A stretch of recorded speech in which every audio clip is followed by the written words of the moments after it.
Okay, so we've got these two items. We've got this baby doll and the clown dog.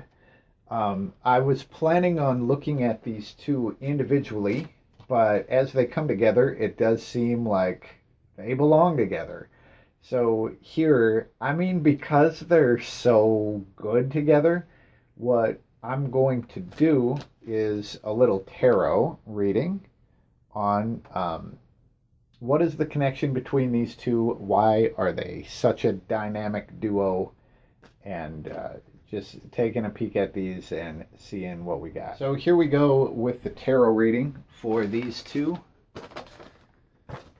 Itchy and Scratchy here.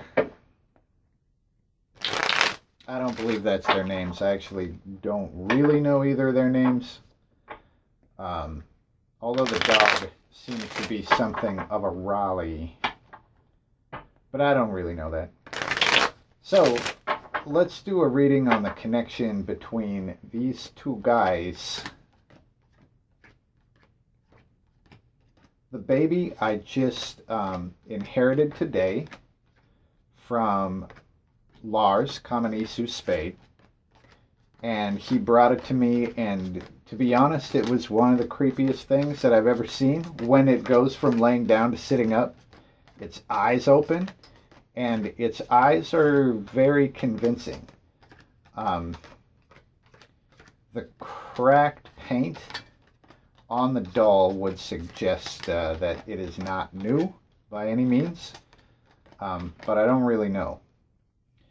And the clown dog, it looks like it was handmade, probably not by someone who hand makes things to sell usually.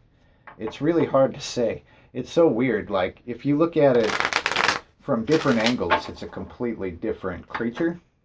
And candlelight and shadows really bring that out with this thing. Sometimes it looks like Anubis. Sometimes it looks like a wolf. I've seen just the straight up clown dog, you know. And sometimes it seems really sad. And sometimes it seems like the wisest creature on earth. So, where do these two come together? Why do they look so good next to each other, according to me? Random word, hockey puck, and number 72.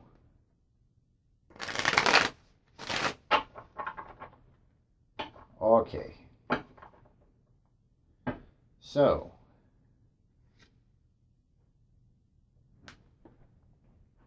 let's pull out our root card. Here is the Ace of Swords.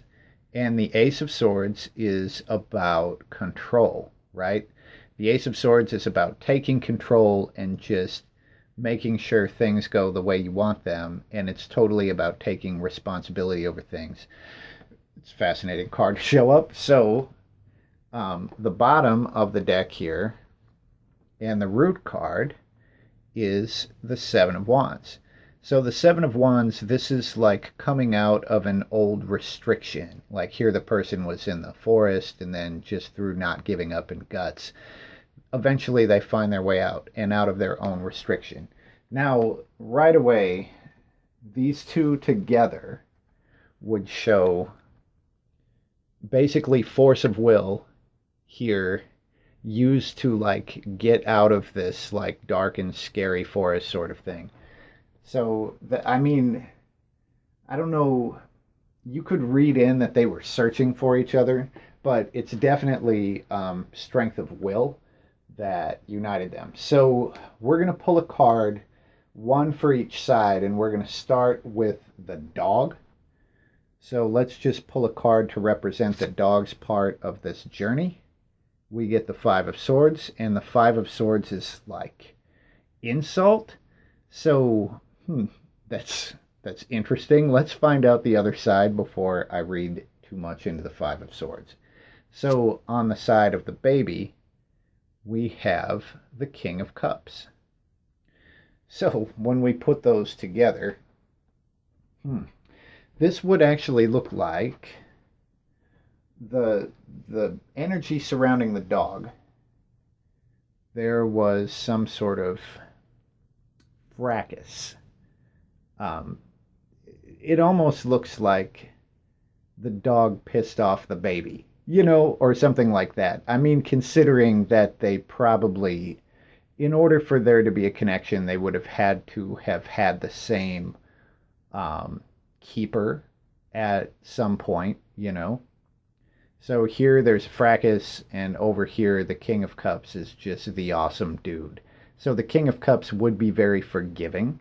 So this, I mean, if you were to read it that way, it looks like whatever energy is associated with the dog pissed off the King of Cups, or at least did something that could have pissed them off.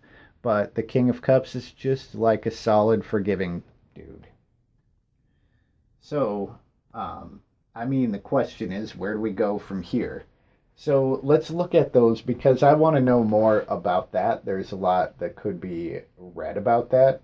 So I guess I'm just going to look and see if there had been any bad blood, you know, in there.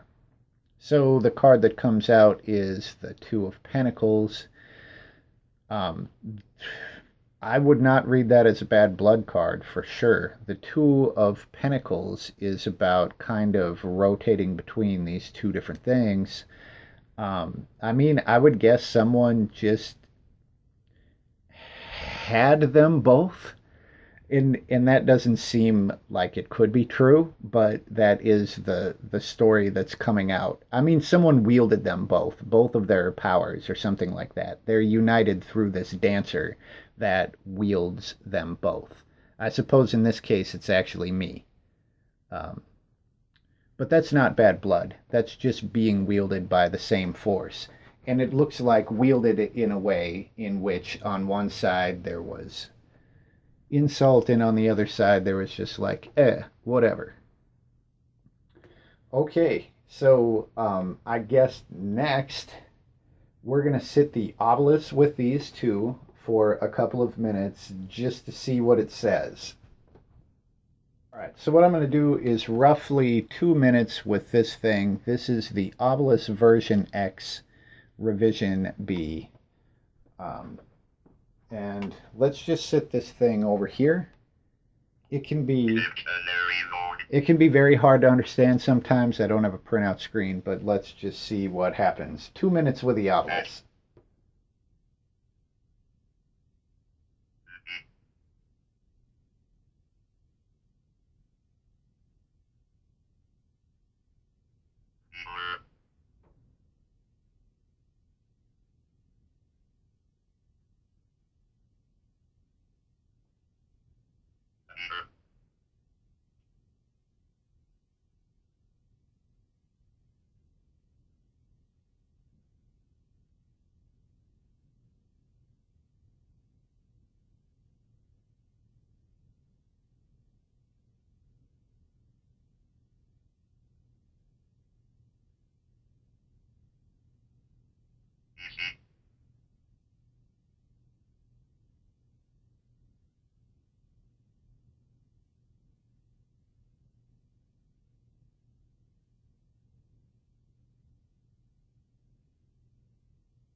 Okay, so that was 2 minutes with the Ovilus. I cannot say that I know every word that it said. It seemed to say fire at some point, but it's sitting near a couple of candles, so I suppose.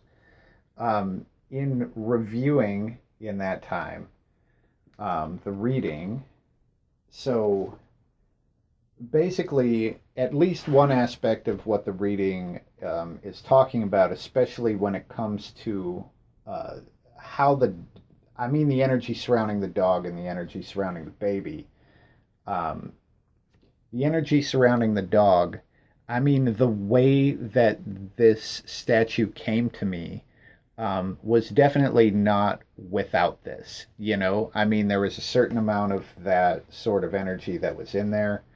And the way in which the baby came to me was from one of my friends who is just a super good dude.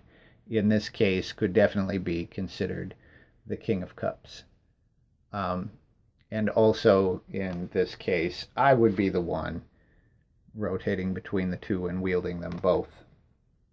So, whether that reading says anything about the connection, I mean, their specific energies and their stories, they definitely did show how they got to me and how they got to be sitting on that table right now.